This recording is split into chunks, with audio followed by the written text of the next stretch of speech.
Century मारकर एक बार फिर से दमदार शुरुआत के लिए तैयार होते हैं भारतीय बाजार। कल 18,000 के ऊपर बंद होने के बाद आज रहेगा भरपूर एक्शन, इसी पर होगा फोकस। स्वागत है आप सबका शेयर बाजार लाइव में। नमस्कार, मैं हूं अनिल सिंघवी और नमस्कार, मैं हूं दीपांशु भंडारी। एक और एक्शन पैक दिन के लिए हो जाइए तैयार। 18,000 के ऊपर आ चुका है निफ्टी। अब कैसी रहेगी चाल, ये है बड़ा सवाल। जानेंगे इसका जवाब अनिल जी के साथ। बढ़िया मूड माहौल में एक बार फिर से दिन की कर रहे हैं शुरुआत। सर बताया दीप, और अमेरिकी बाजारों से भी संकेत बुरे नहीं है। बड़ी बैठक के पहले यूएस फेड की जो कल होने वाली है, आइए देख लेते हैं आज के लिए बड़े ट्रिगर्स क्या है। डाउ 130 अंक नीचे बंद हुआ है और नेस्डेक करीबन 100 अंक नीचे उम्मीद के मुताबिक। एक्सिस बैंक में आज एक बड़ी ब्लॉक डील होने की संभावना है। बैन कैपिटल अपनी बड़ी हिस्सेदारी बेचेगा, उस पर रहेगी नज़र। नतीजों के लिए आज से निफ्टी के आज 4 कंपनियों के और वायदा कारोबार की 6 कंपनियों के नतीजे और कल आए हुए नतीजों पर भी रहेगा फोकस। निफ्टी की 3 कंपनियों ने कल बाजार बंद होने के बाद नतीजे पेश किए। तीनों ही दिग्गज है भाई, एल&टी, टाटा स्टील और साथ ही साथ भारतीय एयरटेल। इनके नतीजों का भी विश्लेषण होगा। ये सारे ट्रिगर्स हैं जिनके दम पर हमें आज आगे बढ़ना है। ओके, तो ये है आपके लिए बाजार के लिए अहम ट्रिगर्स। सर, लोकल और ग्लोबल दोनों फैक्टर्स पर हमारी नज़र बनी हुई है। तो आइए पहले एक बार ग्लोबल फैक्टर्स को टच कर लेते हैं, और फिर कई सारे लोकल फैक्टर्स हैं, उस पर तो आपकी राय लेनी ही है। जबरदस्त अक्टूबर रहा है अनिल जी बाजार के लिए। सुपर जो डेटा निकल कर आया है, अक्टूबर की जो रैली हुई है, ये एक तरह से आपने बॉटम या एक लेवल ये पकड़ लिया था ग्लोबल मार्केट्स के लिए, जहां पर आपने कहा भी था कि अब वक्त आ गया है। स्पेशली यूएस के कॉन्टेक्स्ट में आप कह रहे थे आईटी की जो बड़ी बिकवाली हुई थी, डाउ में आप कह रहे थे कि अब सपोर्ट लेवल्स पर आ गए। वहां से हमने जबरदस्त एक्शन देखा। एक बार मैं वो प्ले करना चाहता हूँ, क्या कहा था, और फिर इस पर आपसे सवाल भी लूंगा। सर, धीरे धीरे जहाँ नेस्डेक वाले फंड्स में एसआईपी करना शुरू करना चाहिए। मुझे लगता है या तो आप है ना टाइम के हिसाब से एसआईपी कर लो, या 1-1% की एसआईपी कर लो। हर 1-1% पे मेरा और पैसा जाएगा। 15 इंस्टॉलमेंट रख लो, क्या फर्क पड़ता है। इंतजार करने का आप मन बना के रखेंगे, नीचे के लेवल और देखने का मन बना के रखेंगे तो पैसे जल्दी बन जाएंगे। और व्यू 6 महीने 12 महीने का ऐसा रखो कि मुझे देखना ही नहीं। जितना गिरना है गिर जाए, जो होना है हो जाए। मैं 12 महीने बाद देखूंगा, 6 महीने बाद देखूंगा, अपने आप बन जाएगा पैसा। जबरदस्त लेवल पर आपने पकड़ा था अनिल जी इस मूव को, और वहां से देखिए क्या जबरदस्त रैली आई है। इनफैक्ट डाउ 14% ऊपर है अक्टूबर में। 1976 के बाद सर सबसे बढ़िया महीना रहा है। और डीप पूरे दुनिया भर के बाजारों में सबसे बेहतरीन प्रदर्शन डाउ ने किया। और समझ में आ रहा था कि यहाँ से बढ़ने को तैयार, क्योंकि क्या होता है कि सारी खराब खबरें जब एक साथ आ जाए, और जिसमें आपके डॉलर इंडेक्स 115 पहुंच गया, 4.25% पे बॉन्ड यील्ड पहुंच गई, right. Britain out of the syllabus आपको खराब खबरें दे रहा था, राइट। रशिया यूक्रेन वाला मामला फिर से थोड़ा गर्म हुआ। उस समय आपको याद है जेलेंस्की साहब का ऑफिस ढूंढ के उन्होंने बम गिराए थे, राइट। एग्जैक्टली। तो जैसे कि पहले से पता नहीं था, साल भर पहले से। ये सारी चीजें जब होती है ना, तभी आप, और इसके साथ साथ जो एक्सट्रीम वॉलेटिलिटी जो पकड़ में आई थी कि ये वॉलेटिलिटी बता रही है कि बाजार को ऊपर जाना है, तो आई थिंक वो चीजें बढ़िया पकड़ में आई हैं। तो अक्टूबर का महीना उस लिहाज से बढ़िया रहा। अक्टूबर का महीना हमारे लिए भी ठीक था। 5.5% निफ्टी, 7% बैंक निफ्टी बढ़ा है। और अच्छी बात एक और है दीप की 1 जनवरी से 31 अक्टूबर तक देखें तो हम शायद अकेले बड़े बाजारों में है जो हरे निशान में है। 2% ऊपर है हम निफ्टी पर, 5% ऊपर बैंक निफ्टी पर है। बाकी कोई भी मार्केट अभी ऐसा नहीं है जो ऊपर हो। सो मेरा ये समझना है कि ओवरऑल भारतीय बाजार बेहतर है। लेकिन अब नवंबर के महीने में हम उस पीरियड में जा रहे हैं, उस तरफ जा रहे हैं, चाहे वो अमेरिका के बाजार हो चाहे हमारे बाजार हो, जहां हम काफी अच्छी चीजों को डिस्काउंट करके चल रहे हैं। सो आई थिंक थोड़ा अब ऊपर के लेवल पे सावधान होना पड़ेगा। अगर 29,500 से आपका 33,000 डाउ आ गया है, यानी कि लगभग 3,500-4 हज़ार की तेजी पॉइंट की तेजी डाउ में एक तरफा हो जाती है। नेस्डेक अभी भी उतना नहीं बढ़ा है, तो नेस्डेक में अभी भी रिस्क कम है। नेचुरली नेस्डेक थोड़ा बाद में बढ़ेगा, लेकिन डाउ में अब आप धीरे धीरे फिर रिस्की जोन में जाएंगे। सो मेरा ये समझना है कि ये हफ्ता देखते हैं, बहुत सारी इवेंट्स हैं। अमेरिकी फेड की कल मीटिंग है, परसों हमें पता चलेगा। कल परसों पता चलेगा। और परसों हमारी एमपीसी की भी बैठक है। सो आई थिंक ये हफ्ता तो ठीक है। अगले हफ्ते से हम मार्केट का व्यू बनाएंगे, और अगर लाइफ टाइम हाई के आसपास हम पहुंच जाते हैं निफ्टी पर, बैंक निफ्टी पर, फिर वहां पर हम थोड़े सावधान होकर प्रॉफिट बुक करेंगे। जैसे 17,000 16,800 के आसपास हम कॉन्फिडेंट थे कि आप एसआईपी करके खरीदिए। अब लाइफ टाइम हाई के आसपास आने के बाद हम वो कॉन्फिडेंस से प्रॉफिट बुकिंग भी करेंगे। समझ गया। ताकि वापस आपको मौका। वो एक ही बार में नहीं कि ऐसा नहीं कि मतलब 18,600 आ गया तो यहीं दे दो या 18,350 पे दे दो, वो ट्रेडर का काम है या वो आप स्टॉप वो तो होता है। लेकिन इन्वेस्टर के तौर पर अगर आपने फॉर एग्जांपल डाउ में उस समय SIP की, या अगर आपने नवरात्रि के समय जब हम लगातार बोल रहे थे हर रोज 1% डाल दिए, एक इंस्टॉलमेंट 9 दिन डाल दीजिए, राइट, अगर समझो आपने डाला है तो वहां से आप आराम से 10 से 12% प्रॉफिट पे बैठे। बहुत बढ़िया, 16,800 से आपने बोलना शुरू कर दिया था। सो अच्छा प्रॉफिट बन रहा है। तो अब हम ग्रेजुअली इसी तरह से 18,200 पे, 18,300 पे, 500 पे, 800, ऐसा धीरे धीरे प्रॉफिट मुनाफा निकालते रहे। अगर आप पोजिशनल ट्रेडर, आपका 3 साल का व्यू है, फिर तो आप भले रोज चैनल खोलें, सुने ना सुने कोई फर्क नहीं पड़ता, आराम से आइएगा जब फुर्सत में हो। लेकिन जो लोग डे ट्रेडर हैं उनके लिए अलग स्ट्रेटेजी है। ये स्ट्रेटेजी उन लोगों के लिए जो पोजिशनल ट्रेडर है, जो बीच बीच के मूवमेंट पकड़ते हैं कि बीच में कहाँ से बॉटम बनाकर ऊपर जा रहा है, ऊपर से कहाँ नीचे आ सकता है, तो उन लोगों के लिए अगले हफ्ते से या इस हफ्ते के अंत से प्रॉफिट बुक करने का समय आएगा। आएगा। हाँ, सो अभी तक हम लगातार एक तरफा तेजी की बात करें, मैं इसका मतलब ये नहीं कि आज ही टॉप है या आज ही से, लेकिन मन बनाना जरूरी है कि ऊपर में मुझे प्रॉफिट कहाँ बुक करना है। समझ के। तो जो पोजिशनल ट्रेडर्स हैं जो 8 से 10% के मूव को पकड़ने की कोशिश करते हैं, उनके लिए धीरे धीरे लेने का और धीरे धीरे देने का जो समय आता है ना, हम उसमें बढ़ेंगे। नवंबर के पहले हफ्ते की मैं बात आज नहीं पहले से कर रहा हूँ। हमारी बात लगातार ये हो रही थी कि दिवाली तक बाजार बहुत बुलिश है, मंदी सोचिए मत। दिवाली के बाद हमारा व्यू क्लियर है कि नवंबर फर्स्ट वीक तक तो एकदम क्लियर है। ये हफ्ता निकलने के बाद हम मंडे को फिर से असेसमेंट करेंगे या फ्राइडे को असेस करेंगे कि आगे अब क्या व्यू लेना है। तब तक अभी तक पॉजिटिव डायरेक्शन में चल रहे हैं, चलने दीजिए। कहाँ से बेचना शुरू करना है किश्तों किश्तों में, वो हम आगे देखेंगे। ठीक है। तो अच्छी चीज़ें हैं। प्रॉब्लम क्या है, उस समय लेने का मन नहीं होता, इस समय बेचने का मन नहीं होता। करेक्ट। वो हिम्मत चाहिए वो होगा। सो और देख बात सही भी है। आप 17,000 पे खरीदेंगे, 17,500 तक भाव नहीं बढ़ते हैं, 17,700 तक नहीं बढ़ते हैं, लेकिन 17,800 पे खरीदते हैं, 18,000 होता है ना, तो 200 पॉइंट की निफ्टी के मूव में जो लेग में कैश मार्केट के स्टॉक के भाव बढ़ते हैं ना, वो बहुत तेजी से बढ़ते हैं। Correct sir. वो अभी क्या डर निकल जाता है ना, 5% पहले मतलब 5% नीचे हो तो स्टॉक लिया नहीं जाता, अब 5% ऊपर भी है तो ले लेगा। तो ये फर्क है। सो इसलिए हम जो पोजिशनल ट्रेडर्स हैं उसके लिए मैं आपको बताऊंगा कब से प्रॉफिट बुकिंग करना शुरू करना है। ये हफ्ते तो एंजॉय करते रहिए, ट्रेल करते रहिए, लाइफ को आगे बढ़ाइए। अभी तक तो पार्टी चल रही है, म्यूजिक चल रहा है, मजे कीजिए। बिल्कुल मजे कीजिए, बढ़िया मूव आ रही है। और हमारे बाजारों के लिए भी आपने लगातार कहा भी है, इनफैक्ट सटीक रिसर्च रही जब आपने गणपति के समय कहा था कि फेस्टिव सीजन अच्छा रहेगा, नवरात्रों में कहा था फेस्टिव सीजन अच्छा रहेगा, क्यूमुलेटिवली 10 दिन की गेंस बढ़िया आपको आते हुए दिखेंगी। दिवाली के लिए कहा था, इनफैक्ट दिवाली से जस्ट पहले तो काफी डर का माहौल बना हुआ था, आपने कहा था इस समय घबराना नहीं है, खरीदारी करिए। और हमारे बाजारों के लिए भी कहा था कि हर गिरावट पर 1% की गिरावट पर आप चाहें तो फ्रेश पैसा लगा सकते हैं। एक बार देख लेते हैं और फिर हमारे बाजार पर भी राय लूंगा मैं। हमारे लिए सिंपल है कि हमारा अब से लेकर दिसंबर तक का रुझान ऊपर की तरफ है, राइट, ब्रॉडली। ग्लोबली यूरोप में समस्या हुई तो हम थोड़ा गिरेंगे, लेकिन नहीं हुआ आदि तो हम इतना जोर से भागेंगे मजा आ जाएगा फिर। सो ये अब से लेकर दिसंबर तक का पूरा डायरेक्शन है, और इस डायरेक्शन में उम्मीद ये रहे कि शायद बातें बहुत ज़्यादा न बिगड़े और उसके बाद ठीक होनी शुरू हो तो हम फिर तेजी के रुझान में रहेंगे। मतलब आप ऐसे बिल्कुल साल भर पढ़ाई करते रहो और जिस दिन एग्जाम देने का टाइम आए उस दिन भूल जाओ तो क्या होगा? फेल ही होना है। एग्जैक्टली।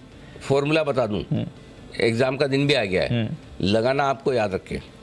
जब भी विदेशी कारणों की वजह से, जब भी विदेशी बाजारों की वजह से हमारे बाजार तेजी से घटे, जोर से गिरे, तब लेना है, मौका ढूंढना है, रट्टा लगवाया है, अब भूलना मत। नोट कर लिया। हाँ, याद रख लेना, ये कई बार 4 बार 5 बार मुझे, और वो मौका बाहर है। जो काम की बात है दीप, वो इन्वेस्टर्स के लिए। आ जाओ, टाइम है आपके अंदर आने का। SIP करो, नवरात्रि है ना, नो SIP करो, नो SIP। हाँ। जिन लोगों को 17,800, 18,000, 18,100 देखने की इच्छा है और वो जो ये सोचते हैं कि वो आ जाए, मैं आपको कह रहा हूँ कि न सिर्फ 17,800, 18,000, 18,100, 18,600 भी दिखेगा, नया लाइफ हाई भी आएगा। चिंता मत करिए, अक्टूबर के महीने में मजे करेंगे। ये बचा हुआ सितंबर का महीना पैसा लगाना है, हर 1% निफ्टी के फॉल पर आपको लगाना है। आज फिर से अगर आपको 150-200 पॉइंट नीचे मिल जाता है निफ्टी, वापस से पैसा लगाइए। ग्लोबल मार्केट्स का भी अब से लेकर दिवाली तक पॉजिटिव साइड पर रखिए। बीच बीच में कभी कभार एक दो झटके ऐसे लगेंगे, उन झटकों में लेना ही है, मौका बनेगा, लेना ही है उसमें, मतलब उसमें कंफ्यूजन नहीं करना, कुछ भी लेने का ही ध्यान रखना है। व्यू अक्टूबर के महीने में हम लगातार पॉजिटिव व्यू लेकर चल रहे हैं। जितनी बार मार्केट 5-6 दिन खराब हुआ तब भी अपना व्यू कुछ बदला नहीं। लेने का मार्केट है, धीमे धीमे लेना है, दिवाली तक व्यू ठीक है। और अक्टूबर की सीरीज की हम लगातार बात कर रहे थे कि अच्छी रहेगी, आप देखिए धीमे धीमे धीमे धीमे बढ़ ही रहे डायरेक्शन। तो इसलिए बाय ऑन डिप्स की स्ट्रेटजी से चल रहे हैं तो ठीक चल रहे हैं। एग्जाम में पास हो गए पूरे मार्क्स के साथ। हम तो पेपर सेट कर रहे हैं हम तो एग्जाम लेने वालों में, देने वाले। अपना भी दीप रोज एग्जाम होता है ना, सुबह 8 बजे पेपर लिखते हैं ना, 8 से 9 सवा 9 बजे तक, 3:30 बजे रिजल्ट आ जाता है कि आज एनालिसिस किया वो सही था या गलत था।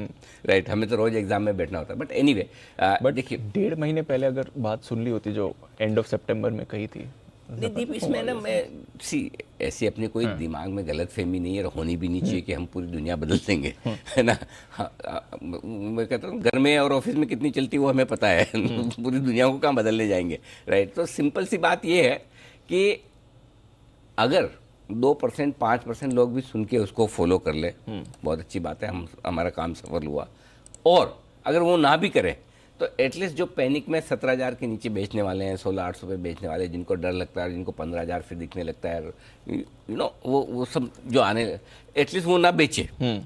वो भी अपने आप में एक अचीवमेंट है कि आप डर के मारे बेचे ना नीचे के लेवल। आज 18,000 पे तो आप किसी को बिकवा के देख लो कि तेरा शेयर है, बेच, बोले नहीं मैं तो बेचूंगा नहीं, लेना है मुझे। करेक्ट। लेकिन 16,800 पे, 15,200 पे लेना तो छोड़ो, मेरा क्या बेचूं वो पूछते हैं। करेक्ट। तो उस लेवल पर अगर आपने किसी को अपना पोर्टफोलियो लिक्विडेट करने से, बेचने से बचा लिया, होल्ड करवा लिया और उसके भाव आ गए या प्रॉफिट बन गया, तो हमारे लिए तो वही अचीवमेंट है। बाकी आप पैसा बनाए तो और आपका नसीब है। तो आई थिंक ठीक है, जितने लोग कर पाए। देखिए 2 चीज़ें हैं, जब भी हम व्यू देते हैं आपको 2 तरीके से देखना होता है। एक पोजिशनली देखना होता है, एक रोज वाला। एक रोज वाला काम रोज का है, जो आज इतना वॉल्यूम ऑप्शंस में हो रहा है, इतना फ्यूचर्स में हो रहा है, तो रोज की स्ट्रेटेजी अलग होती है। रोज की स्ट्रेटेजी को आप पोजिशनल स्ट्रेटेजी के साथ कभी भी मिक्स मत कीजिए, लॉन्ग टर्म के साथ कभी मिक्स मत कीजिए।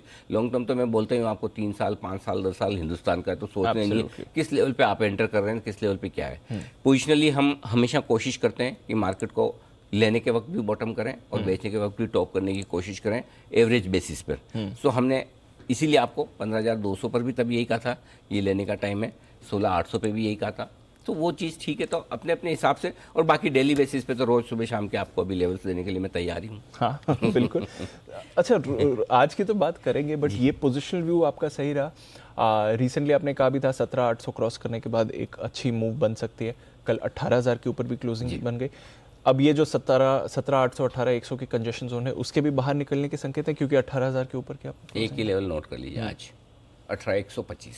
ओके, इसके ऊपर बंद करवा दीजिए। अच्छा, बस 125 पॉइंट जो भी 18,125, ठीक है। ज़्यादा और प्रिसाइज चाहिए तो 18,115, 10 पॉइंट का मार्जिन लेके जाओ। 18,125 के ऊपर अगर आज बंद होता है तो 18,350, 18,475 तक जाने की तैयारी है मिनिमम आज के लिए। फिर देखेंगे। ओके, सो 18,125 ये देखो, आपको याद होगा 17,800 18,100 में लगातार आपको कह रहा हूँ कि वो यस हायर जोन है। यस, सो मुझे उस हायर जोन के ऊपर क्लोजिंग चाहिए। Correct sir. तो हम खुलेंगे 18,100 के ऊपर, उसके आसपास और जाएंगे, वो अपनी जगह है। मुझे क्लोजिंग उसके ऊपर चाहिए और 1-2 दिन हो जाए तो और भी बढ़िया। और अगर डाउ की इवेंट निकलने के बाद भी हम 18,125 के ऊपर बंद हो रहे हैं, तब तो 18,600 आना ही आना है, कोई नहीं रोक सकता। ठीक है ना। तो आप आज क्या है, मंगलवार है, गुरुवार तक आप 18,100 के ऊपर रख लीजिए क्लोजिंग। Done sir. तो 18,600 भी पार करेंगे और तब हम बेचने की जो बात कर रहे हैं, हम धीरे धीरे और आगे करके बेचेंगे, जल्दबाजी में नहीं बेचेंगे जो प्रॉफिट बुकिंग करनी है। ओके, क्योंकि हमारा 2 आइडिया है, एक लेवल से, दूसरा समय से। तो समय की बात हम पहले हफ्ते तक की कर रहे हैं, इस शुक्रवार तक की व्यू बायर्स थोड़ा तेजी की तरफ रख के चल रहे हैं। करेक्ट। तो उस समय जब ज्यादा डर था, अब ज्यादा कॉन्फिडेंस है, तो यहाँ पर हमें ये समझना है कि 18,125 हमारे लिए सबसे इंपॉर्टेंट लेवल है। इसके ऊपर हमें होल्ड करके बंद होना जरूरी है बड़ी तेजी के लिए। नहीं तो हम 17,800 18,100 की रेंज में बार बार टॉप बनाकर यहीं से रिवर्स होते हैं। तो अगर तीसरी चौथी बार वापस हो जाए तो कोई बड़ी बात नहीं है। ये 300-400 पॉइंट की 300 पॉइंट की रेंज ही है 17,800 18,100, जो बार बार आपको रिवर्स देती है। तो इसलिए 18,125 नोट करके रख लीजिए। 18,125। चलिए, आज के लिए 100 पॉइंट और आपको मूव आती हुई दिख सकती है। चलिए सर फिर बताएं आज का सेटअप कैसा है आज की नजर? ग्लोबल संकेत सॉरी पॉजिटिव साइड पे। आप बोलेंगे पॉजिटिव क्यों? दोनों तो नीचे बंद हुए, डाउन नेस्टेड बिल्कुल बंद हुए साहब, उतने ही बंद हुए जितने 3:30 बजे थे। तो हमें पता था और उतने को हम एडजस्ट कर चुके हैं। अब 100 पॉइंट ऊपर जो डाउ फ्यूचर्स उसको एंजॉय नहीं करें? हाँ करना है। हाँ तो बस, तो इसलिए हम पॉजिटिव हैं। बाकी संकेत ठीक है, कच्चा तेल वहीं का वहीं है, डॉलर इंडेक्स वहीं का वहीं है, बॉन्ड डील वहीं है, तो इसलिए ग्लोबल संकेत पॉजिटिव है। जिसको मूड अच्छा ना हो न्यूट्रल भी रख सकता है, मेरा तो ठीक है, इसलिए पॉजिटिव है। एफआईएस के संकेत पॉजिटिव नहीं। और दीप ये डेटा मैं यहीं डिस्कस करना चाहता हूँ अगर आपकी अनुमति हो तो, क्योंकि हाल के दिनों के सबसे बेहतरीन डेटा कल दिखे। कैश मार्केट में 4100 करोड़ से ज़्यादा की खरीदारी, 4200 करोड़ की। वायदा कारोबार में 1850 करोड़ के स्टॉक फ्यूचर्स और 1550 करोड़ के इंडेक्स फ्यूचर्स। 7,500-8 हजार करोड़, लगभग $1 बिलियन की खरीदारी लंबे समय बाद। और एक ध्यान रखिए, ये खरीदारी कब हुई है? नवंबर सीरीज की शुरुआत में सोमवार को। ये अक्टूबर सीरीज के अंत के बुधवार या गुरुवार के आंकड़े नहीं है जो आपको बड़े एडजस्टमेंट के तौर पर फ्रेश खरीदारी है, बिना ब्लॉक डील्स की खरीदारी है। Exactly mind it, exactly block deals नहीं थी कल को ऐसी बड़ी। करेक्ट। सो ये दिखा रहा है कि एफआईज अब लेफ्ट आउट फीलिंग के चक्कर में वापस आ रहे हैं। पता है 14% डाउ बढ़ गया, इंडिया मजबूत है। अगर डाउ वापस सुधर गया और बॉटम बना चुका है तो हम इंडिया में क्या हिसाब से ना आए।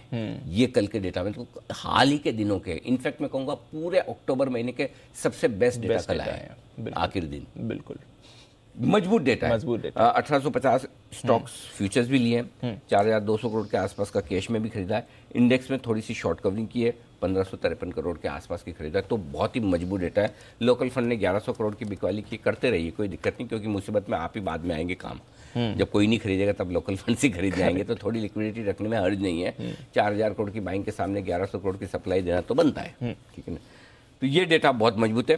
डीआईएस के संकेत नेगेटिव साइड पे मैं नेगेटिव नहीं, न्यूट्रल ही मानता हूँ इसे। वायदा कारोबार के न्यूट्रल है, सेंटीमेंट और ट्रेंड पॉजिटिव है। चलिए मूड बढ़िया है, ट्रेंड अच्छा है, डेटा भी बढ़िया आ रहा है। 17,975 18,025 ये आपके लिए आज तुरंत सपोर्ट का काम करेगा। इसके नीचे 17,825 17,900 एक बहुत ही मजबूत सपोर्ट जोन है।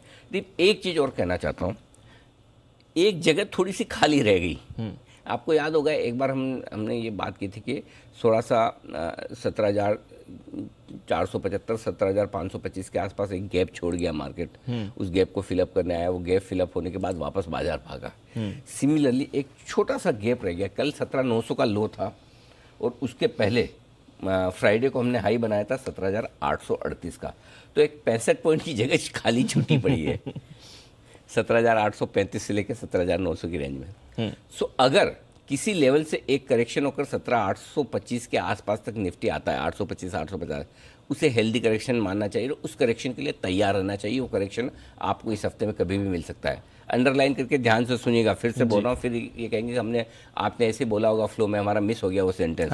मैं फिर से बता रहा हूँ, 18,100 18,200 जाने के बावजूद आपके लिए एक रिस्क खुली हुई है, और वो रिस्क ये है 17,825 से 17,900 के बीच में एक बार निफ्टी को वापस आना ही आना है। अच्छा, आना ही आना है। अच्छा, अब वो 18,100 से आएगा, 18,200 से, या 18,350 करके आएगा, ये मैं नहीं कह सकता। राइट। लेकिन वो जगह जो खाली छुट्टी है एक बार आना है। उसकी आप मेंटली हमेशा प्रिपेयर रहिए कि किसी भी दिन करेक्शन आएगा, मेरा 17,800 तक का मुझे देखना है लेवल। वो अगर आप मेंटली प्रिपेयर्ड हैं आप एकदम सेफ है, क्योंकि 17,825 से लेकर 17,900 के बीच की जगह खाली रह गई है, जो स्क्रीन पर नहीं बनी। और वो स्क्रीन पर नहीं बनी होती है, ये भी एक सीखने वाली चीज़ है। कई बार गैप ऐसे मिलते हैं जो स्क्रीन पर, देखो हर एक एक्शन स्क्रीन पर हो उसकी वैल्यू अलग होती है, क्योंकि हर लेवल पे किसी ने खरीदा किसने बेचा है। करेक्ट, वो लेवल स्क्रीन पर दिखा। कभी कभी क्या होता है, बीच का लेवल छूट जाता है, गैप से ऊपर नीचे या गैप से नीचे गिरते हैं, तब भी वापस एक बार ऊपर आता है। सो उस लेवल को ध्यान में रखना है। यहाँ पर एक छोटा सा गैप कल छूट गया। कल का लो 17,900 है, परसों का शुक्रवार का ही 17,838 है, 65 पॉइंट बीच में छूटे पड़े। एक बार हम कहीं कहीं 850 आए, 825 आए, 800 आए, कहीं कहीं वहाँ आकर हम करेक्शन पूरा करें, उसकी तैयारी रखनी। वो हमेशा माइंड में रखना जब भी आप ओवरनाइट पोजीशन लेके जा रहे हो कि मुझे कभी भी वहाँ तक देखना पड़ सकता है। और अगर आप उसके लिए मेंटली प्रिपेयर्ड हैं, हेज और उस हिसाब से आप पोजीशन लेके चल रहे हैं, यू आर सेफ। करेक्ट, ठीक है, ठीक है। चलिए तो ऊपर की रेंज 18,075, 18,125, इसके ऊपर 18,200, 18,265 पहुंचे तो प्रॉफिट बुकिंग करके लाइफ एंजॉय कीजिए। बैंक निफ्टी 41,150, 41,200 सपोर्ट जोन है, इसके नीचे 40,850, 41,025 मजबूत खरीदारी कीजिएगा। ऊपर अपना वही है रोज वाला 41,425, 41,525, पार निकले तो 41,675, 41,825 सेम है, कोई बदलाव नहीं बैंक निफ्टी के ऊपर के लेवल्स में, नीचे के लेवल्स में। अब आइए सपोर्ट जोन, निफ्टी का सपोर्ट जोन 18,025, 17,975, 17,900, 17,850 और 17,825, यहीं तक तो गैप फिलअप करना है। करेक्ट, ठीक है। ऊपर की तरफ 18,075, 18,125 दो छोटे लेवल है, जहां तक तो हम पहुंचेंगे बाद में देखते हैं। 18,200, 18,265, ज्यादा नहीं, क्लियर क्लटर नहीं है कुछ भी, बहुत ज्यादा, 4 लेवल। ठीक है। बैंक निफ्टी 41,300 बंद हुए, 41,175, 41,100 दो छोटे लेवल, 41,025, 40,850 चार ही लेवल, बस कम कर रहा हूँ धीमे धीमे दीप, कोशिश कर रहा हूँ। बढ़ते तभी जब मुझे मार्केट कहता है कि लेवल ज़्यादा दीजिए, नहीं तो मेरे छोटे लेवल्स कम लेवल से ऊपर 41,300 के ऊपर 41,425, 475 और 525 तीन छोटे लेवल है, ये तो विजिबल है, यहाँ तक तो पहुँचने की कोशिश करेंगे। 675, 825 लाइफ हाई के आसपास, इसके पार निकले तो 41,975 ये हायर साइड पर आ रहे लेवल्स आ सकते हैं, अगर पहुंचे तो चांस आज कम है वैसे, लेकिन फिर भी क्या है कि मना कहीं किसी चीज़ के लिए करना नहीं कि ये नहीं होगा, ये तो अपने रखा ही नहीं कि जो भी हो जाए। ठीक है, ठीक है। अब आइए, ये तो हायर लेवल सब दे दिए, अब बताइए पोजिशनिंग पीसीआर। एफएस की इंडेक्स लॉन्ग पोजीशन 57 से 63% पहुंची और उस वजह से कि इंडेक्स में शॉर्ट कवरिंग की है, थोड़ी शॉर्ट काटा है। मैं बहुत अच्छा नहीं लग रहा मुझे ये देख के, काफी समय बाद ये हाँ नंबर 63% इंडेक्स लॉन्ग इतनी ज़्यादा चाहिए नहीं चाहिए। मुझे कम चाहिए। ठीक है, ले रहे हैं तो बढ़ तो रहा है, लेकिन कहीं ऐसा नहीं होना चाहिए कि हम हायर लेवल पे पहुंच रहे हैं। एफआईएस की इंडेक्स लेवल पोजीशन भी 72-80% पहुंच गई, 70%, और वहाँ से फिर वो खरीदना बंद करें, तो थोड़ा सा ओवरबॉट जोन की तरफ बढ़ रहे हैं एफआईएस। एक दूसरा ओवरबॉट की जोन की तरफ बढ़ रहा है bank Nifty, put call ratio 1.3, sorry Nifty put call ratio 1.32 higher side पे, कंफर्ट नहीं देता मुझे। सो आज ऊपर के लेवल पे मैं नहीं खरीदूंगा। हाँ, ऊपर नहीं लेना है, ऊपर नहीं लेना है, ऊपर नहीं लेना। ठीक है, ठीक है। बैंक निफ्टी कंफर्टेबल है, अभी 0.93 रीजनेबल है, कोई दिक्कत नहीं। ठीक है। विक्स 1% घटा परेशान है, नहीं ठीक कर है। मौजूदा पोजीशंस, स्टॉप लॉस इंट्राडे 17,900 कल का लो, क्लोजिंग 17,775 जो कल भी दिया था आज भी वही, उसमें बदलाव नहीं, अभी नहीं करेंगे। 18,000 कल बंद हुआ है, एक दिन 18,000 ऊपर बंद होने पे मैं 18,000 का स्टॉप लॉस नहीं रखूंगा, मैं नीचे का ही रखूंगा, यही ठीक है 17,775। ठीक है। बैंक निफ्टी सेम है कल वाला, इंट्राडे और क्लोजिंग 41,000, किसी को रखना है छोटा तो 40,800 रख ले, मेरे ख्याल से 41,000 काफ़ी। 5-25 पॉइंट अपना दिमाग लगा लेना कि 40,950 करना है, 40,975 होता तो आप समझते हैं, मैं राउंड फिगर दे रहा हूँ। शॉर्ट साइड पर कल जो दिया था आज भी वही है, नहीं कल तो 18,025 दिया था निफ्टी पर इंट्राडे और क्लोजिंग, तो आज 18,125 है इंट्राडे और क्लोजिंग। अगर 18,125 के ऊपर बंद होता है तो फिर पक्का शॉर्ट काट लेना चाहिए, ये आखिरी स्टॉप लॉस है आपके लिए शॉर्ट काटने के लिए। अच्छा, इसके बाद काट, इसके बाद हाँ 18,125, और अगर जिसको लगता है 18,125 काट के घूम गया तो जब 17,800 के नीचे बंद हो तब फिर से शॉर्ट करिएगा। 17,800, 18,100 याद कर लीजिए, गोट के लिए 300 पॉइंट की रेंज को। ऊपर में बैंक निफ्टी में सेम 41,550 इंट्राडे और क्लोजिंग बेसिस पे आपका स्टॉप लॉस। ठीक है। नई पोजीशन खरीदे 17,900 के स्टॉप लॉस के साथ निफ्टी 18,100, 125, 18,075, 100, 125 तीन छोटे लेवल हैं, 18,175, 202 मीडियम लेवल, 18,265 फाइनल लेवल है। बेचना है 18,125 से मूड बना सकते हैं आप, वहाँ उस समय मूड माहौल देख लें, डाउ फ्यूचर्स को देख लें, गैप से खुलने के बाद कैसे क्या रहता है। मैंने इसीलिए ऊपर का दिया है 18,175, 18,265, ये रेंज परफेक्ट है बेचने के लिए, यहाँ पे जरूर बेचिए, कोई दिक्कत नहीं, बेचिए आराम से, बेचना भी है। 350 का स्टॉप लॉस स्ट्रिक्ट है, वो लगा के बेचिए। नीचे के टारगेट 18,125, 100 और 18,075 तीन छोटे टारगेट हैं, 18,025, 17,975 medium target, 17,900 final target. Done sir. दोनों लीजिए ट्रेड है, अगर आप डे ट्रेडर हैं तो कोई ऐसा डरने की बात नहीं कि मैं नहीं बेचूं। ब्रेकआउट वगैरह वो अपनी जगह है, जो निफ्टी के ब्रेकआउट्स हो रहे हैं उसका फायदा आप स्टॉक्स में उठाइए। इंडेक्स में ऊपर के लेवल पे बेचने में भी सेफ्टी है, और बाकी तो स्टॉप लॉस आपको लगाना ही है। ठीक है। बैंक निफ्टी खरीदे 41,000 के स्टॉप लॉस के साथ, 41,425, 475 और 525 तीन छोटे टारगेट है। 525 के पार निकल कर टिक गए तो बीच में एक मैंने अंदाज से ऐसे ही घुसा दिया 675, इसकी कोई वैल्यू नहीं है। ठीक है। बहुत दूर हो रहा था ना, 41,825 अगला टारगेट, सीधा 300 पॉइंट ऊपर आ रहा था, तो मैंने कहा बीच में कहीं तो रुकेगा, मुझे भी पता है। सो मैंने सोचा क्यों ना 675 अच्छा लेवल है, ये मेरे मन से दिया है मैंने। इसका कुछ हाँ, इसकी कोई साइंटिफिक वैल्यू नहीं है, कोई मैथमेटिकल वैल्यू नहीं है, इमोशनल वैल्यू है बस। ओके, और 41,840 के ऊपर टिके तो 41,975 यानी कि 42,000 की तरफ बढ़ सकते हैं हम बैंक निफ्टी पर। अब आइए बेचने की राय। अब बेचने में दो चीज़ है दीप, एक तो 41,500 के आसपास जब जब आप बेचें तब तक आप वापस आपको चांस मिल रहा है नीचे में। अब आज भी बेचना चाहिए नहीं, वो उस समय देख के डिसाइड करेंगे। अदरवाइज आपको बेचना है बैंक निफ्टी 41,800-850 की रेंज में बेचना है, या अगर 41,525-825 की रेंज में भी बेचें हर्ज नहीं। 525 पे जरूरी नहीं बेचना है, उस समय के मूड माहौल को देखकर बेचना है। अदरवाइज जितना 800 के आसपास बेचेंगे उतना बढ़िया। 41,900 का स्ट्रिक्ट स्टॉप लॉस होगा, 41,475, 425 दो टारगेट वो ठीक है, बैंक निफ्टी का वही ले आइए। 475, 425, 300 ये तीन छोटे टारगेट हैं, 200, 125 और 41,025 ये सारे टारगेट्स हैं जिनके लिए आपको बिकवाली करनी है बैंक निफ्टी में भी। Perfect, got it. ठीक है, सारे लेवल सामने, स्ट्रैटेजी अच्छा दिन होना चाहिए।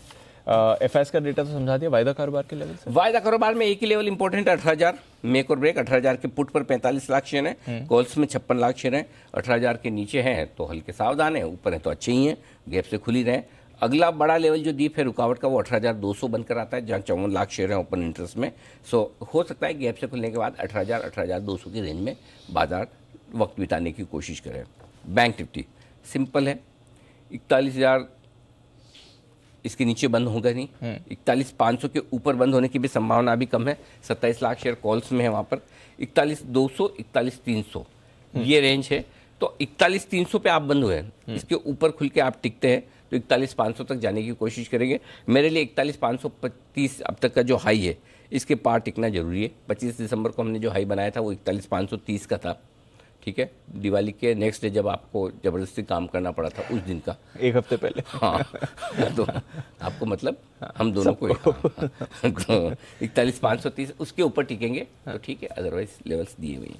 Understood sir. तो चलिए, अच्छा माहौल है, अच्छी क्लोजिंग मिली थी कल, आज के एक्शन के लिए भी हमें तैयार। अच्छा, स्टॉक्स, कोई स्टॉक्स रेडार पर? तीन नंबर्स आए थे। देखिए, एल&टी नंबर्स अच्छे हैं और भारतीय एयरटेल भी नंबर्स अच्छे हैं, लेकिन भारतीय एयरटेल चूँकि सबको पता है कि नंबर्स अच्छे आएंगे और स्टॉक काफ़ी रनअप भी दे चुका है, तो हो सकता है थोड़ा बहुत और बढ़े, लेकिन नंबर्स में आरपू 190 रुपये आना अच्छा है। और ऑपरेशनली परफॉर्मेंस हर एक पैरामीटर पर भारतीय ने मजबूत दी है। फ़ायदा भारतीय को मिलेगा नहीं मिलेगा, कितना मिलेगा वो अलग बात है, आज का छोड़ दीजिए, लेकिन इस सेक्टर के लिए बहुत इंपॉर्टेंट और बहुत अच्छे नंबर्स हैं, ताकि इस सेक्टर पे लोगों का भरोसा फिर से और बढ़ेगा। सो आई थिंक भारतीय के नंबर सेक्टर के लिहाज से बहुत इंपॉर्टेंट है। हो सकता है आपको 845, 850 तक जाता हुआ दिखे, वहाँ प्रॉफिट बुकिंग आ जाए। एल&टी नंबर्स बहुत रोबस्ट है, अच्छे का स्टॉक कभी नंबर्स पे चलता नहीं। एल&टी का स्टॉक कभी ऑर्डर पे चलता नहीं, कितने ऑर्डर फ्लैश कर दो ये ऑर्डर हिलता ही नहीं है मतलब। हाँ, सो एल&टी अलग ही तरह का प्राणी है। नंबर्स अच्छे हैं, इसमें कोई डाउट नहीं, जिसके पास है उसका कॉन्फिडेंस बढ़ेगा होल्ड करने का। टाटा स्टील नंबर्स ढीले हैं, कमज़ोर हैं हर एक पैरामीटर पर, और सबको पता है कमज़ोर रहेंगे, तो ऑलरेडी स्टॉक्स ढीले हैं, तो बहुत ज़्यादा गिरेगा टाटा स्टील, इसमें मुझे डाउट है। सो आई थिंक नंबर्स तीनों ही उम्मीद के मुताबिक हैं। दोनों के अच्छी की उम्मीद थी, अच्छा है। टाटा स्टील के खराब की उम्मीद थी, खराब आए। स्टॉक का रिएक्शन आजकल कैसा आ रहा है आप देख लीजिए। कल doctor Reddy's one of the best results, लेकिन हमने यही कहा कि ये स्केल अगले साल 2 साल के सबसे बेस्ट रिजल्ट आ गए। और आप देखिए 4650 जाने के बाद स्टॉक 4450, मतलब 200 रुपये स्टॉक वहाँ से निकल गया। शुरुआत में जो खुला वही खुला है। इसलिए मैं कहता हूँ कि आजकल स्टॉक की प्राइस का मूवमेंट नतीजों के हिसाब से आए ज़रूरी नहीं है।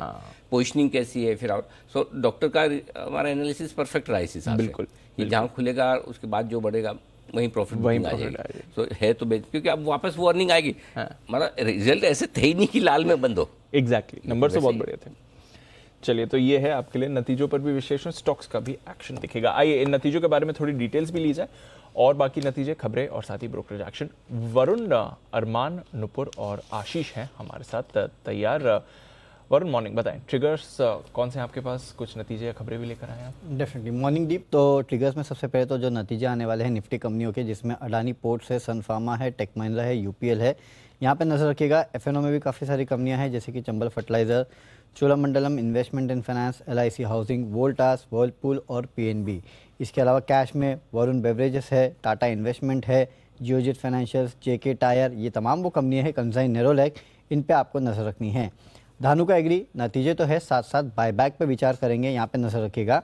इसके अलावा एक खबर ये भी है कि केवाईसी जो प्रीमियम, अगर आपको कहीं ना कहीं हेल्थ और मोटर इंश्योरेंस जो है उसमें भी केवाईसी जो है वो अब से ज़रूरी हो जाएगा, इसके बिना बीमा पॉलिसी आपको नहीं मिलेगी, तो यहाँ पे नजर रखिएगा। आरबीआई जो है होलसेल सेगमेंट में डिजिटल रुपी जो है उसका फर्स्ट पायलट प्रोजेक्ट जो है उसको लॉन्च कर रहा है, तो यहाँ पे आपकी नजर होनी चाहिए। एससीओ की जो हेड्स ऑफ गवर्नमेंट है वर्चुअल फॉर्मेट में 21st मीटिंग है, तो जो हमारे एक्सटर्नल अफेयर्स मिनिस्टर है डॉक्टर एस जयशंकर, वो यहाँ पे रिप्रेजेंट करेंगे इंडिया को, इस इवेंट पे भी नज़र होगी। और अगर आज से आप मुंबई में ट्रैवल कर रहे हैं तो सीट बेल्ट पहन लीजिएगा, आगे बैठो पीछे बैठो कहीं भी बैठो, सबको सीट बेल्ट पहनना कंपलसरी है, पीछे वाले के लिए भी, सबके लिए। पीछे वाले में वरुण एक दिक्कत आ रही है, बहुत प्रैक्टिकल प्रॉब्लम है। जिन जिन लोगों ने वो सीट कवर लगाए तो वो सीट कवर के नीचे जो बेल्ट घुसाने की जगह है ना वो छुप जाती है। करेक्ट। क्या करें? सोल्यूशन नहीं है अनिल जी मेरे पास इसका।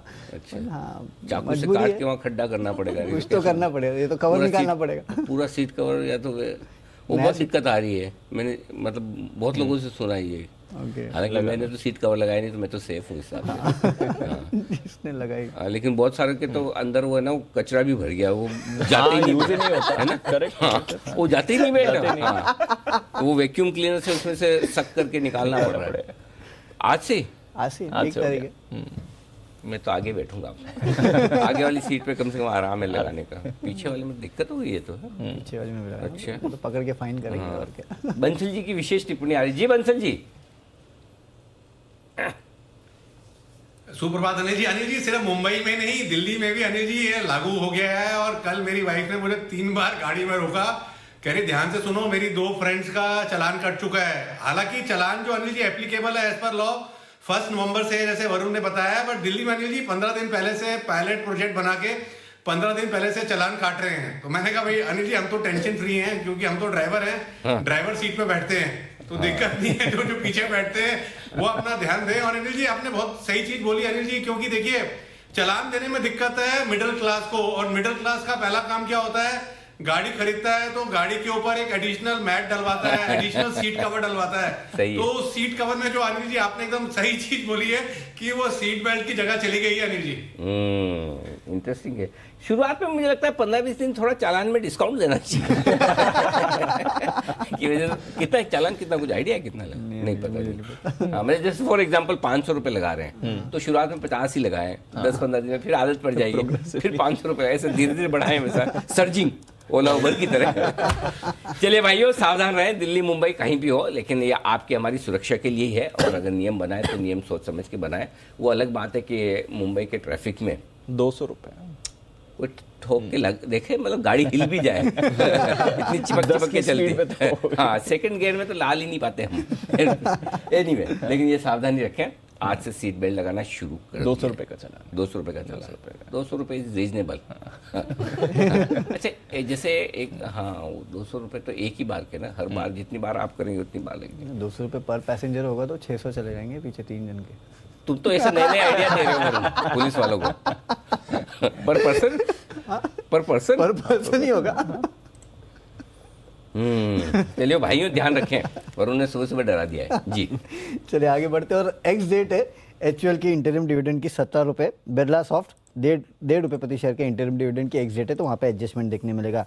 यूएस की फेड की पॉलिसी शुरू हो रही है, तो यहाँ पे आपको नजर होनी चाहिए। इसके अलावा बैठक है, तो ओपेक की यहाँ पे जो ऑयल पर एक्सपोर्ट ड्यूटी है उसको घटा के 42.7 पर टन करने की यहाँ पे बात की जा रही है रूस की तरफ से, तो यहाँ पे नजर रखिएगा।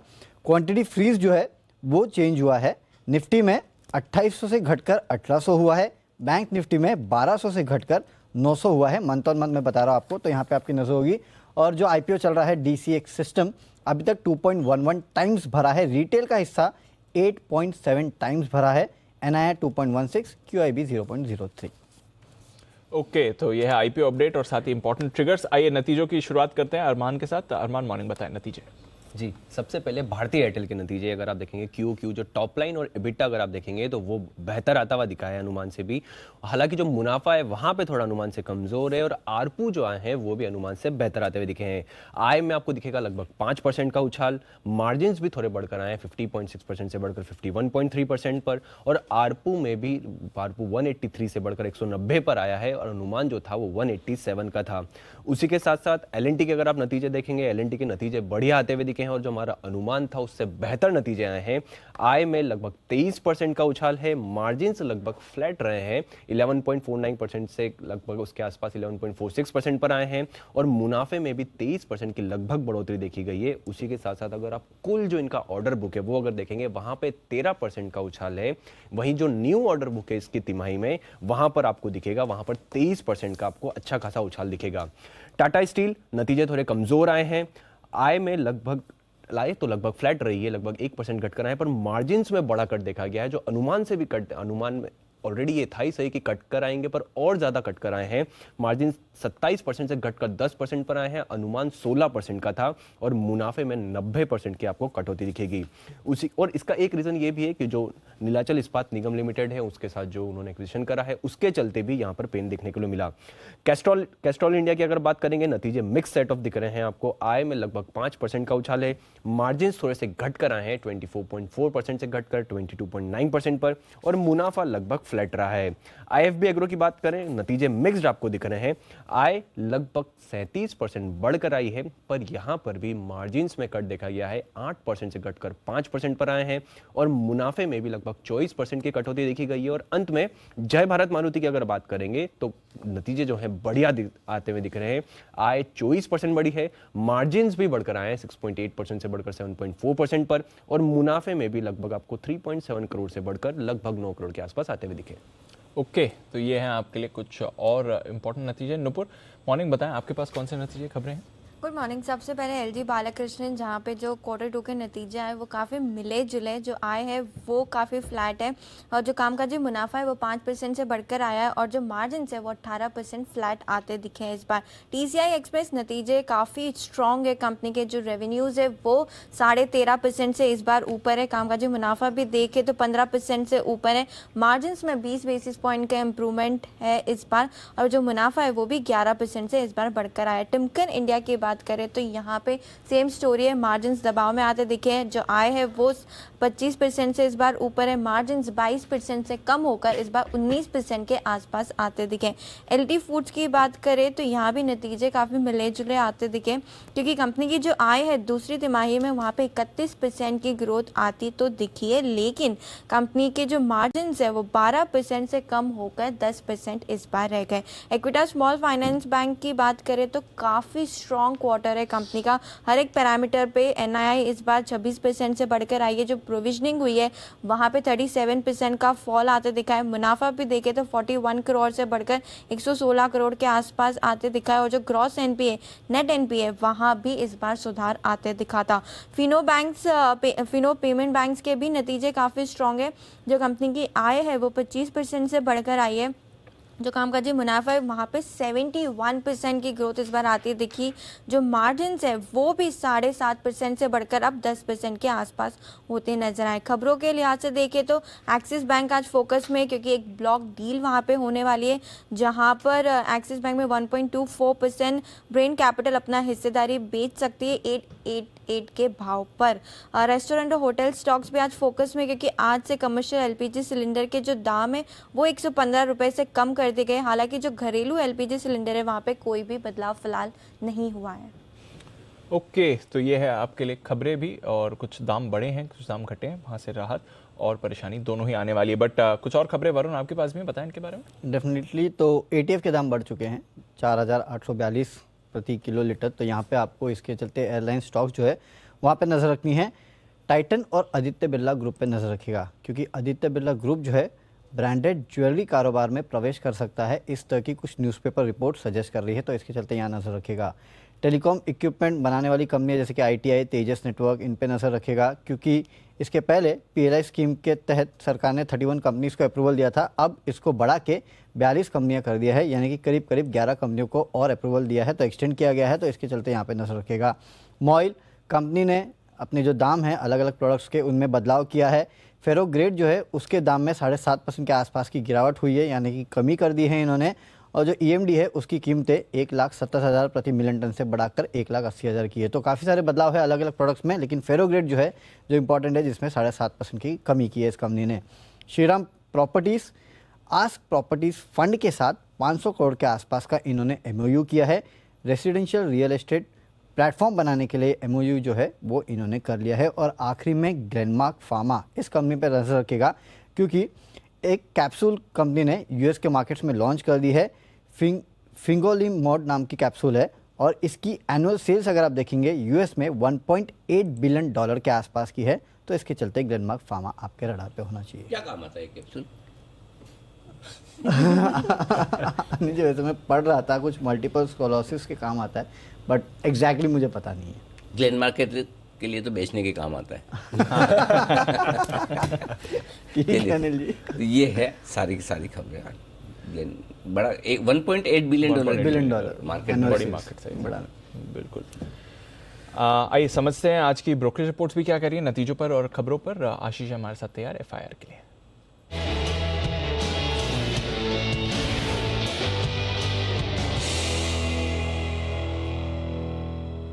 मॉर्निंग आशीष, पहले तो नतीजों पर जो टॉप रिपोर्ट्स हैं वो बताएं। Good morning Deepanshu. Gentle giant L&T के साथ शुरुआत करते हैं। यहाँ पर नतीजे अच्छे देखने को मिले और सबको L&T पसंद आता है। CLA से खरीदारी की राय दे रहे, लक्ष्य 2050 से बढ़ाकर 2350 कर दिया है। जेफरीज ने खरीदारी की राय दी है, लक्ष्य 2215 से बढ़ाकर 2455 कर दिया है। मॉर्गन स्टैनली ने ओवरवेट की रेटिंग को बरकरार रखा है, 2178 से लक्ष्य को बढ़ाकर 2305 कर दिया है।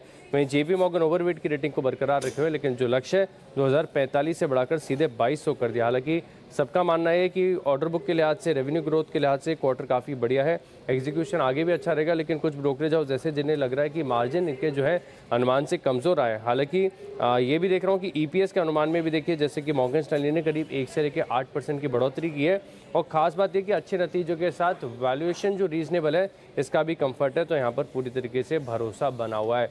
लेकिन भारतीय एयरटेल यहाँ पर भी देखें तो नतीजे अच्छे हैं, लेकिन कुछ बड़े बदलाव नहीं हुए ब्रोकरेज हाउस की तरफ से। JP मॉर्गन ने ओवरवेट की रेटिंग को बरकरार रखा है, 810 से लक्ष्य को बढ़ाकर 860 कर दिया है। गोल्डमैन सैक्स खरीदारी की राय दे रहे हैं, लक्ष्य 870 से सिर्फ 880 कर दिया है, करीब 832 की क्लोजिंग है। वहीं अगर आप देखें तो रेवेन्यूज़ के हिसाब से या ARPOs के हिसाब से तिमाही काफ़ी बढ़िया देखने को मिली है। CLSA ने खरीदारी किराए को बरकरार रखा है, 930 रुपये के लक्ष्य लिए। सिटी खरीदारी किराए दे रहे हैं, 955 रुपये का लक्ष्य दिया है। इसके अलावा अगर आप देखें तो मॉर्गन स्टैनली ने भी ओवरवेट की रेटिंग को बरकरार रखा है, हालांकि टारगेट प्राइस इन्होंने एडजस्ट नहीं किया, जैसे कि बताया कि 832 की क्लोजिंग है, 825 रुपये का ये लक्ष्य दे रहे हैं। टाटा स्टील पर आते हैं तो यहाँ पर नतीजे जो है काफ़ी हद तक कमजोरी देखने को मिला है, तो ब्रोकरेज हाउस CLSA की तरफ से आ गया है अब डाउनग्रेड। पहले रिड्यूस की राय थी, अब बिकवाली की राय दे रहे हैं, और लक्ष्य अगर आप देखें तो घटा है, 110 से घटाकर 90 कर दिया है, 102 रुपये की क्लोजिंग है। और ये मान रहे कि यहाँ पर अगर आप देखें तो थोड़ी बहुत और डाउनसाइड आपको इंडियन स्टील प्राइसेस में देखने को मिल सकती है, जिसके चलते यहाँ पर फोकस रहेगा। जेफरीज होल्ड की रेटिंग दे रहे 95 रुपये का लक्ष्य दिया है। मॉर्गन स्टैनली ने इक्वल वेट की रेटिंग है, सिमिलर लक्ष्य है 95 रुपये का, लेकिन मैक्वायरी ऐसे हैं जो अभी भी थोड़े से बुलिश हैं, ज़्यादा नहीं है, अभी भी आउट परफॉर्म की रेटिंग को बरकरार रखे हुए 117 के लक्ष्य के लिए। ओके, तो ये तो नहीं आपके लिए कुछ टॉप रिपोर्ट्स। और कौन सी रिपोर्ट्स हैं आशीष? दीपांशु, भारत इलेक्ट्रॉनिक्स यहाँ पर जेफरीज खरीदारी किराए दे रहे 107 की क्लोजिंग है, 130 रुपये का लक्ष्य है। TCI एक्सप्रेस यहाँ पर भी आज आपको नतीजों का इम्पैक्ट देखने को मिलेगा। जेफरीज खरीदारी किराए दे रहे हैं और लक्ष्य इन्होंने बढ़ाया है, देखिए काफ़ी ज़्यादा बढ़ा है, स्टॉक के लिए 1893 की क्लोजिंग है, 2300 से लक्ष्य को बढ़ाकर 2515 कर दिया। तो यहाँ पर नजर रहेगी सुप्रीम इंडस्ट्रीज, यहाँ पर जेफरीज खरीदारी किराए दे रहे हैं, लक्ष्य 2900 से घटाकर 2890, ज़्यादा कोई कटौती नहीं की। और वैसे भी देखिए तो स्टॉक 2170 के आसपास ऑलरेडी चल रहा है। और अंत में AB कैपिटल, यहाँ पर भी देखिए तो मॉर्गन स्टैनली ओवरवेट की रेटिंग को बरकरार रखे हुए हैं, लक्ष्य 135 से बढ़ाकर 150 कर दिया, 117 की क्लोजिंग है। ओके, तो ये है सारी की सारी रिपोर्ट्स जिन पर दिखेगा एक्शन। हाँ, AB capital, Morgan Stanley, thank you very much. मेरा भी तो धन्यवाद बनता है। 150 का टारगेट हमारी पिक दिवाली के वक्त भी एक बढ़िया इन्वेस्टमेंट स्टॉक, जहां पर 150 का टारगेट। आइए करते हैं मुलाकात सभी एक्सपर्ट से पिक ऑफ द डे के साथ।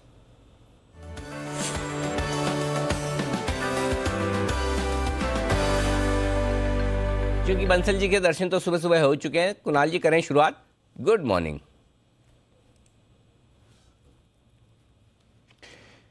Good morning Anil ji, good morning Deepanshu. Anil ji, सबसे पहले मैं कहना चाहता हूं अनिल जी, आज आप अनयूजुअली हैंडसम लग रहे हैं अनिल जी, तो मेरा कॉम्प्लीमेंट स्वीकार कर लीजिए अनिल जी सवेरे पहले। ओहो, एकदम मैं तो फूल गया बिल्कुल। बहुत बहुत धन्यवाद सर। कोई खास ऐसी वजह पता नहीं, बोल रहे हैं कुणाल जी बोल रहे तो मान ही लेते हैं, अच्छा ही बोल रहे हैं। थैंक यू कुणाल जी। अनिल जी, वजह है आपकी एक कमीज।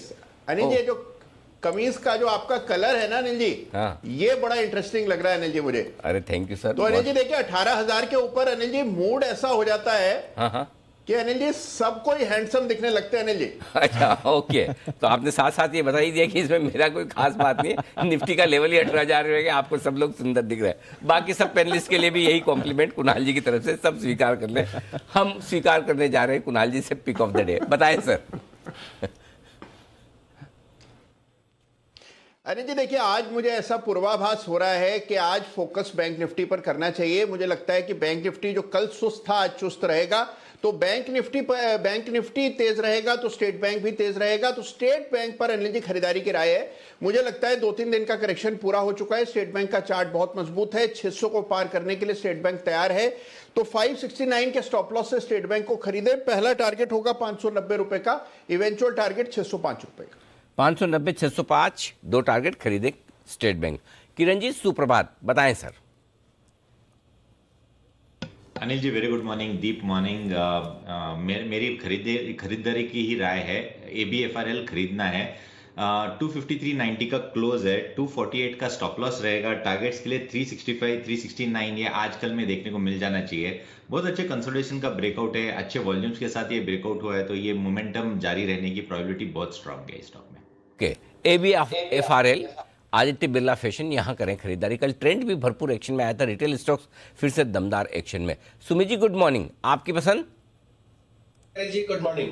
अनिल जी, जो स्टॉक मेरे को चार्ट्स के ऊपर अच्छा लग रहा है वो है डालमिया भारत। डालमिया भारत के अंदर कल एक अच्छा स्ट्रॉन्ग मोमेंटम बना था। स्टॉक ने 200 DMA के ऊपर क्लोजिंग भी दिया और विद वॉल्यूम प्राइस एक्शन देखने को मिला है। तो ये संकेत है कि डालमिया भारत में यहाँ से ऊपर का मूव देखने को मिलना चाहिए। तो नीचे में जो इसका सपोर्ट बन रहा है 1560 1570 के पास बन रहा है। 1570 के नीचे का स्टॉप लॉस लगा के डालमिया भारत में खरीदारी करें। जिन्होंने पोजीशंस ले रखी है वो लोग होल्ड करें। यहाँ से ऊपर में 1640 1650 ये इमीडिएट टारगेट होंगे। 1650 के लेवल ब्रेक हुए तो आने वाले दिनों में 1700 के लेवल भी डालमिया भारत में देखने को मिलेंगे। फिलहाल 1640 1650 के टारगेट्स के लिए पोजीशंस होल्ड करें और इनिशिएट करें 1570 के स्टॉप लॉस से। ओके, चलिए ये आपके लिए डालमिया भारत। हिमांशु जी सुप्रभात, बताएं sir. Good morning to you Anil ji, good morning Deep, good morning everyone. Anil ji, FIs की तरफ से खरीदारी का बटन जो है वो दबता हुआ नजर आया है। तो मुझे लगता है कि जो एक बेसिकली ग्रुप ऑफ स्टॉक्स जो उनके हमेशा से फेवरेट रहे हैं उसमें एक्शन देखने को मिल सकता है। HDFC लिमिटेड मेरे रडार पर रहेगा आज के लिए। यहाँ पर मुझे लगता है अच्छी तेजी बनते हुए नजर आ सकती है। 2540 2550 के टारगेट्स के लिए HDFC लिमिटेड में खरीदारी करके चलने की सलाह रहेगी। 2445 रुपए का स्टॉप लॉस, और ये रहेगा मेरी तरफ से pick of the day. Okay, HDFC limited खरीदें, ये राय आती हुई हिमांशु जी की। राय ले लें मुदित जी की भी। बताएं sir. Good morning. Good morning Anil ji, good morning Deep. Pick of the day में हमने चुना है टाटा कम्युनिकेशन। टाटा कॉम को लॉन्ग करके चलेंगे 1285 के टारगेट्स के लिए। स्टॉप लॉस रहेगा 1240 का। ये डे ट्रेडिंग के टारगेट्स हैं। पोजिशनल टारगेट 1340 तक के टाटा कॉम में निकल कर आते हैं। जिस तरह के चार्ट्स बने हुए हैं, कंसोलिडेशन ब्रेकआउट कल के सेशन में आ गया था। वीकली चार्ट्स पे देखेंगे एक कप एंड हैंडल पैटर्न बना के उसके बाद कल के सेशन में ही ब्रेकआउट आया है। तो ये सारी चीज इंडिकेट करती हैं बड़ा अपसाइड मूव देखने को मिल सकता है। 1285 डे ट्रेडिंग के टारगेट्स हैं, अदरवाइज 1340 तक के अपसाइड मूव पोजिशनली स्टॉक में नजर आते हैं। ओके, तो ये है आपके लिए राय टाटा कम्युनिकेशन में 1285 के स्टॉप लॉस के साथ खरीदारी करने की। बंसल जी सुप्रभात, हो चुका है, सिर्फ पिक बताएं।